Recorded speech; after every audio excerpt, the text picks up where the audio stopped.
Life on Earth would not be possible without a constant source energy such as the sun. చెప్పురా. అవునరా, నేను కూడా observe చేస్తున్నా. ఈ కాలంలో పిల్లలు చాలా సెన్సిటివ్గా ఉన్నారు, బట్ వాళ్ళ పేరెంట్సే చాలా హార్ష్గా బిహేవ్ చేస్తున్నారు. అవును. సరేరా, నేను ఉంటాను, టెంపుల్కి వెళ్ళాలి.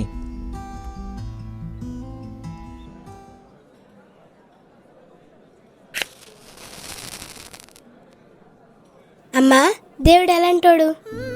దేవుడు మంచివాడమ్మా. అందరినీ ఒకేలా చూస్తాడు, ఎవరిని ఎక్కువగా తక్కువగా చూడు. మరి దేవుడు మనకేం చేస్తాడు? మనం ఓడిపోతే మళ్ళా ప్రయత్నించు, నేనున్నానని దేవుడు చెప్తాడు. ఆపదలో ఉంటే మనల్ని కాపాడుతాడు, నేనున్నానని దేవుడు చెప్తాడు. హే గాయత్రి, ఏమైందమ్మా?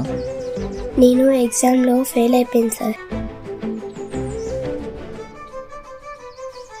అవునా, మరేం పర్వాలేదులే, ఇదిగో చాక్లెట్ తీసుకో.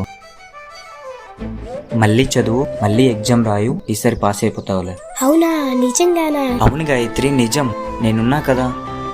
Thank you sir. మనల్ని కాపాడుతాడు. ఎన్నిసార్లు చెప్పాను గేమ్ ఆడద్దనేసని? చెప్తే అర్థం అవుతుందా? ఫోన్ చూడు ఎలా డ్యామేజ్ అయిందో. అయ్యో మేడం, ఎందుకు కొడుతున్నారు? ఏమైంది? చూడండి సార్, ఫోన్ లో గేమ్ ఆడద్దంటే ఆడింది, ఫోన్ ఎలా డ్యామేజ్ అయింది చూడండి సార్. ఆగండి మేడం. అందుకు కొడతారా అండి? చిన్న పిల్ల మేడం, తనకేం తెలుసు, ఏదో మిస్టేక్ అయిపోయింది. అసలేమైంది గాయత్రి? నేను గేమ్ ఆడుతున్నప్పుడు కింద పడిపోయి పగిలిపోయింది సార్. చూడమ్మా గాయత్రి, ఇక నుంచి ఫోన్ పట్టేటప్పుడు జాగ్రత్త. సరే, మా ఇంటికి వచ్చే. మేడం, ఈరోజు మీ పాపని మా ఇంటికి పట్టుకొని వెళ్తున్నాం. సరే సార్.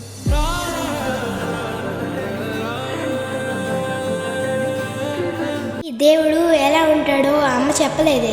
మరి దేవుడు చూడ్డానికి ఎలా ఉంటాడు? దేవుడా చూడ్డానికి అలా ఉంటాడు.